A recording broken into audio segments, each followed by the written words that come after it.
Hey guys, sorry for the delay for this video. This should be the last one. And in this one, we're gonna be putting the pot in, so we gotta make the hole. The whole delay was because I had an eye infection and now my eyesight's changed, so I had to modify a pair of readers because otherwise I can't even focus my eyes on this thing. So hopefully we can get through this and I can get you guys to the point where I feel comfortable saying go ahead and try this.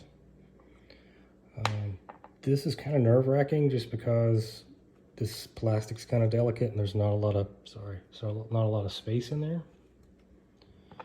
So what you're going to end up with is I took a pot and I cut the end off of it. Sacrificed one just so that I can fit it in there. Kind of get an idea of where it's going to go. I've done a few of these, so I know pretty much where it needs to go. It's going to be pressed up against this like standoff. And one of them I actually cut that out just so I would have more options, but you don't need to, and it actually holds it in better if that's in there. So it's going to be pretty much pressed up against that. And then the center will kind of sit right beside it. And this bottom section will kind of angle the same angle as the grip, and that will make it kind of match the shape in there. I originally tried a Dremel and that was okay, but it made, kind of a jagged edge around. So I thought maybe if I get a pilot hole started with a drill, I can just go up through the drill bit sizes and, ream it out that way. Unfortunately, what happens with this plastic, it's so soft and so thin, is once you get up to a little bit bigger drill bit, 1/4 inch or so, it just wants to grab and just tear chunks out, and it just doesn't, it's not a good deal. So the way I'm going to do it today is with a body reamer. And I think just going slowly and reaming it out will probably give a better result. It's okay if there's a gap around where it goes through. You can fill that in later and it still functions just fine. This one's got a gap at the bottom. It's not a big deal. It'll still work. But I think you get the best result if you have the hole kind of snug around that, because that's going to kind of give it some strength. But with the combination of the standoff and being kind of snug, it'll stay in just fine. So I don't know how much talking I'm going to do while I do this. I'm just going to kind of shoot video as I do it, and then hopefully take some pictures or something at the end, and it'll be clear enough. So I'm going to get started. One thing I noticed is when you put that in there, you probably won't be able to see this on camera. But when I look down in to try to line up where I think I want this,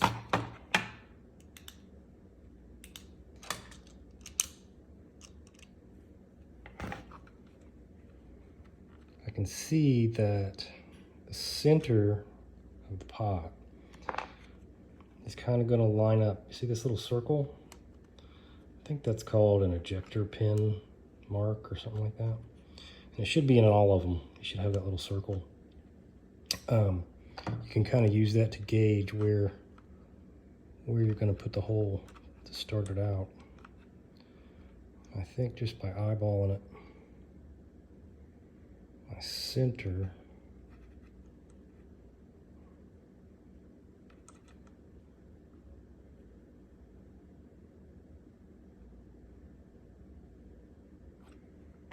is probably going to be like right there. So let me mark that. Oh, shit.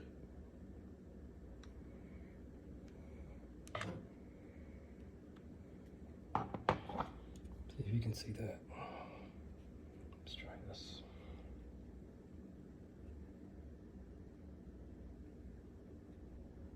See that? I think that's where I'm going to start the hole. And I don't know if I can get through it with this. I might have to drill a pilot hole, but let's see.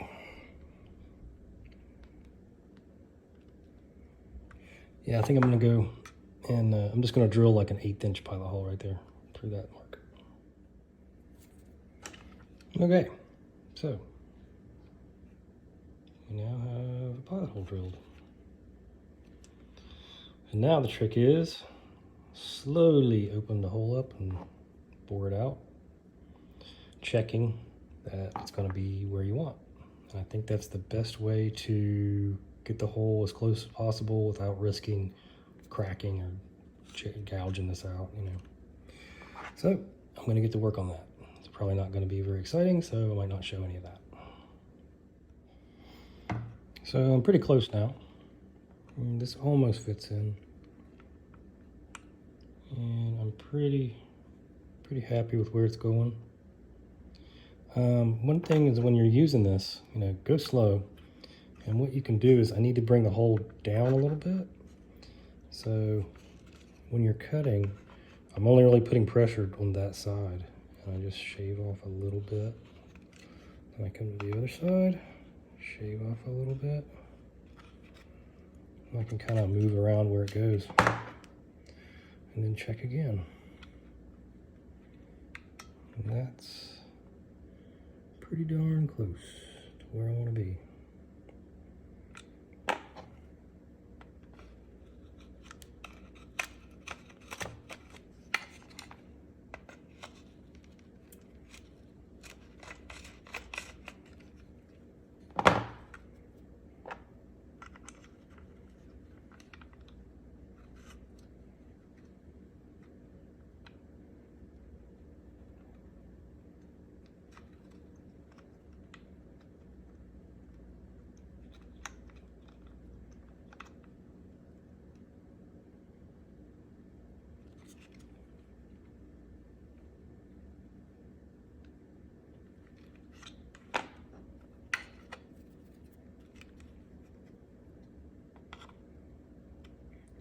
Also, when I'm cutting this, try to cut it so that you're parallel with this post, because you want your shaft to come out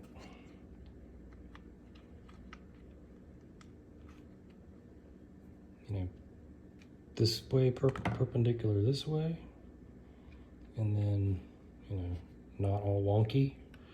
You might want to, depending on where you're comfortable, you might want it kind of wrapped around a little bit so that it's kind of angled that way, but I think straight out is what worked for me best.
think I'm pretty happy with that.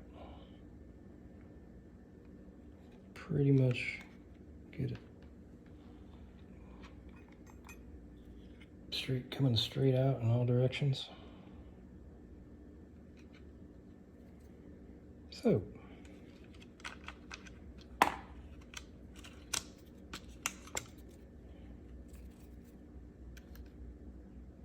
that is where the hole goes.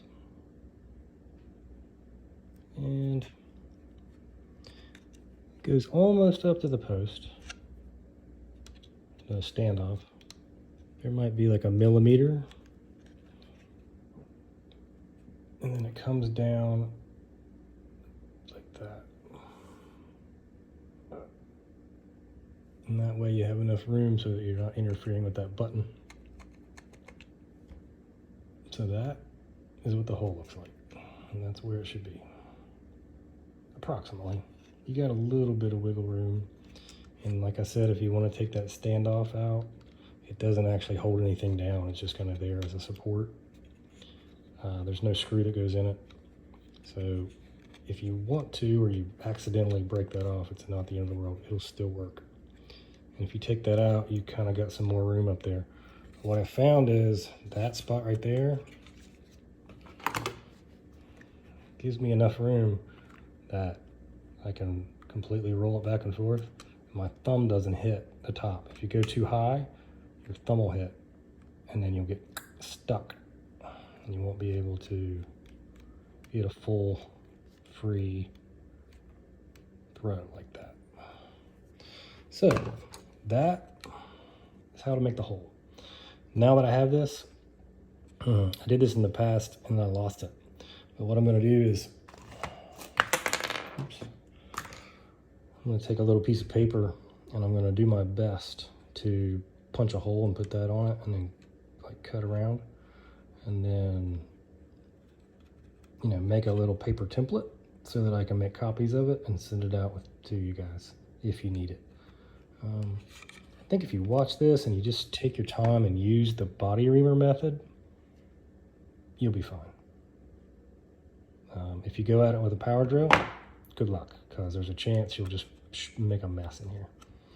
You can also, you know, if you want to fine tune with a small round file, you know, I think this tool is by far gives the best results and is the easiest.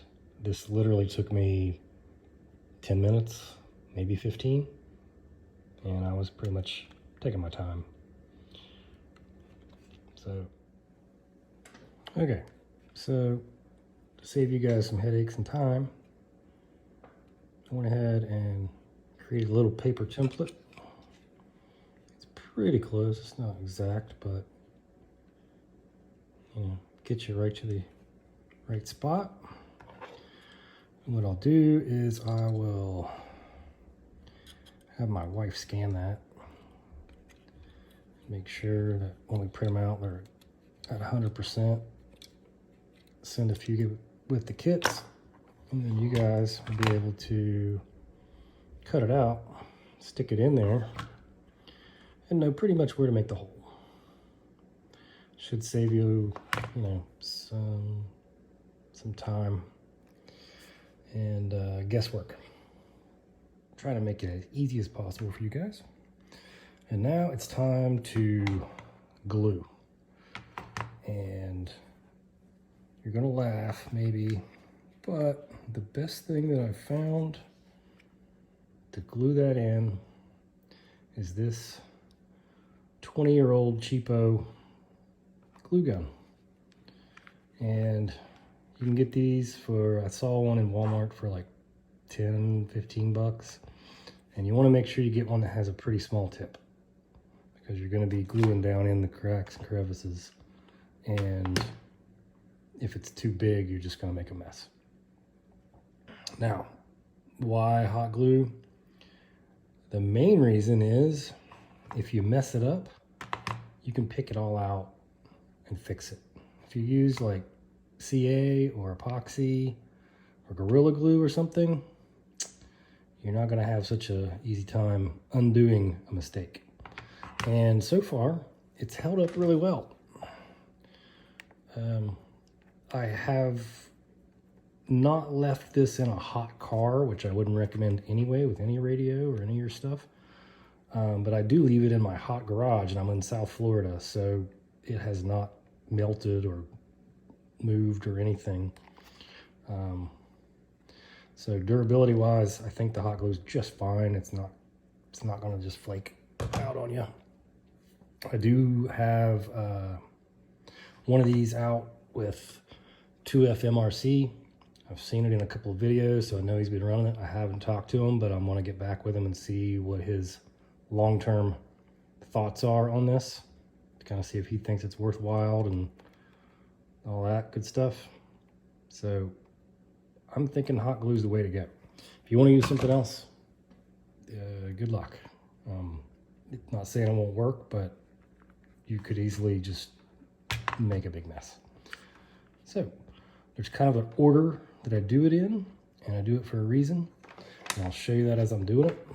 Another thing that I'm going to do in this video is, this is a little piece of music wire. This is 1 mil, 0.039 music wire. I'm going to include a piece of this in the kit. I have not done this yet, but I've been kind of brainstorming about how to go about it. And the reason for this is, once I put the pod in, if I have one, I don't.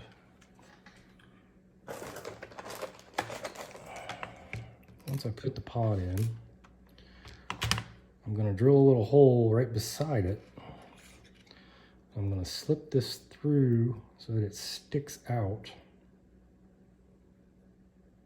up under the knob, right? You see where I'm going with this? So it will ride, right up underneath there. It won't touch anything, and it won't be very long. You won't notice it.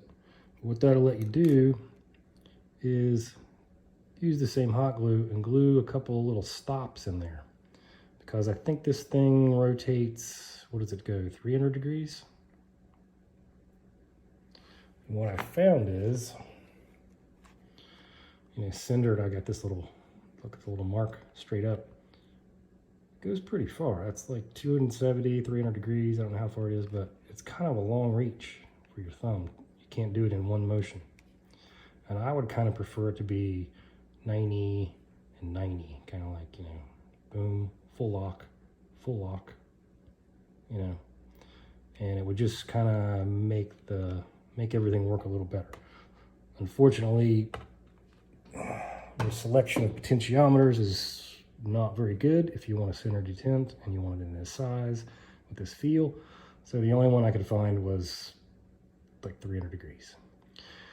And that's fine. It just takes another little step to make a stop, and then you can make it however you want. And if you want to buy another knob, you can have multiple stops, so you could swap it out for different applications.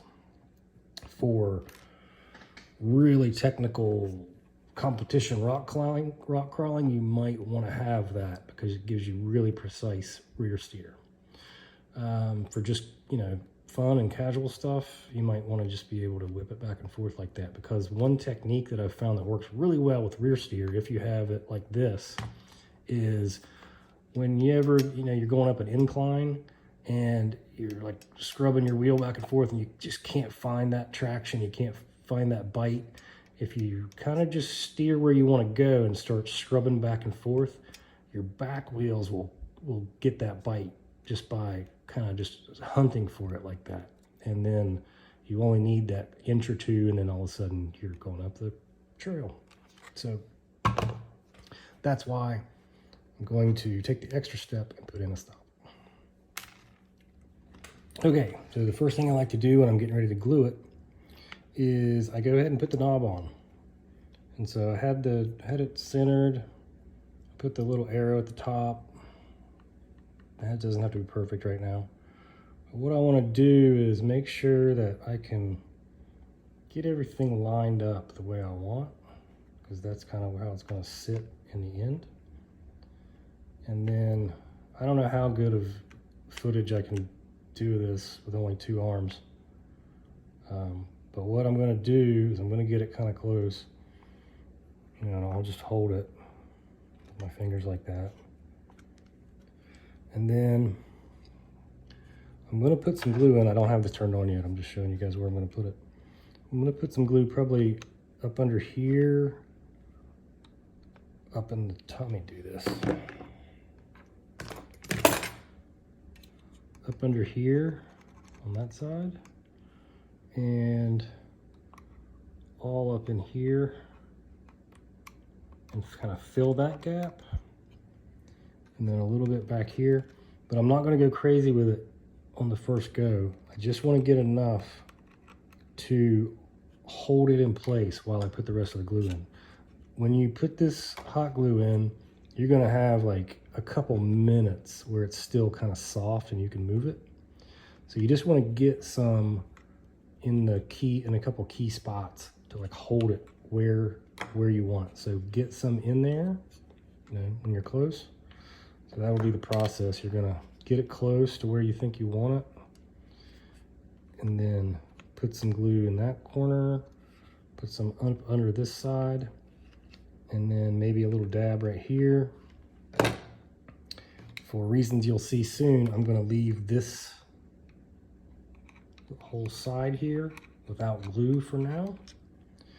But once you get those corners, this corner and this corner kind of filled in underneath and just a little bit around the side, then you're going to switch around, and what you're going to do is you're going to come back to the other side and you're going to kind of look like, okay, I'm happy with that, I'm happy with that, I'm happy with that. It's all lined up the way I want it to be. Then you just got to sit here and wait for it to cool off, because it takes several minutes. Otherwise, when you let go of it, it'll just kind of fall off. So it does take, you know, give yourself a couple of minutes to let it cool. Otherwise, you'll end up picking it all out and starting over, because it'll move on you. And then once you get it, you know, set where you want, then you can go back and start filling in. But I'm leaving this, oops, sorry. I'm leaving this top little corner right here empty, because I'm going to end up drilling a tiny hole and poking that through there so that this goes through kind of like that. And then I have that little thing sticking out. I don't care how far it sticks through at first. I'm going to take the knob off when I glue that part in. Then I can cut it exactly the length I want so that it fits right up under the knob. I'm going to make a little bend in this so that the glue can really get a hold of it, has something to hold on to. And hopefully that'll make an effective stop so that I can only do 180-degree turn instead of 300. So I'm going to do that. I don't know if I'm going to be able to actually video while I'm doing this stuff. So we'll see how that works out. This is just a little quick edit because I forgot to mention this during the video.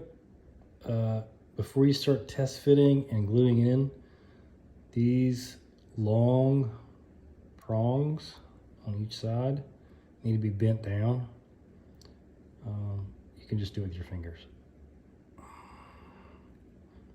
Just bend them down like that.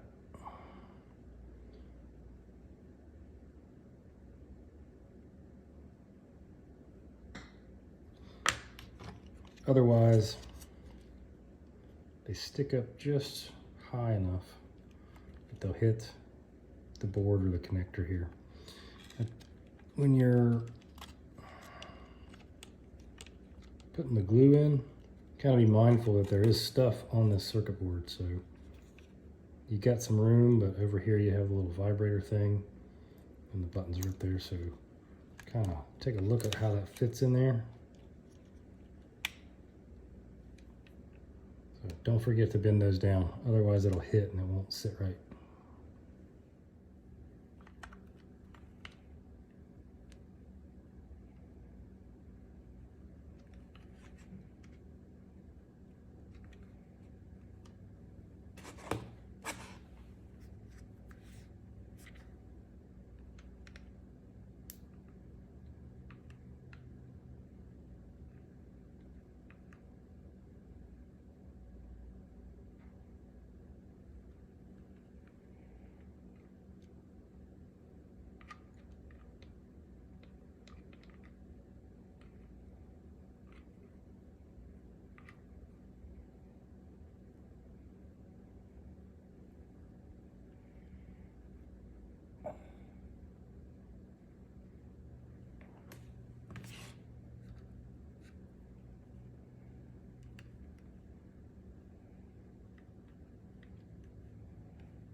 So this is where we're at so far.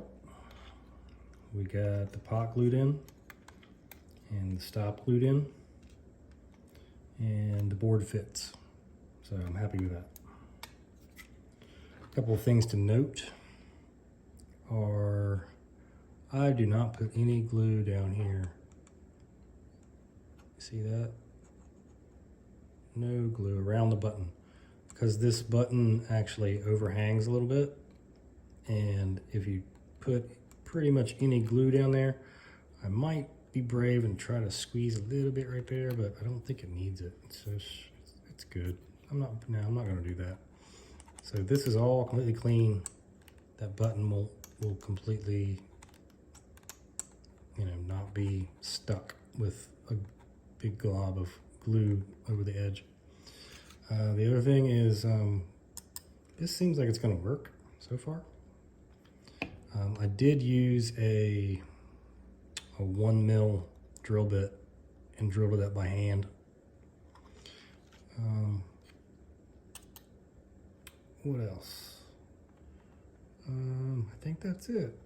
We're pretty much glued in. The next step would be soldering, which pretty straightforward.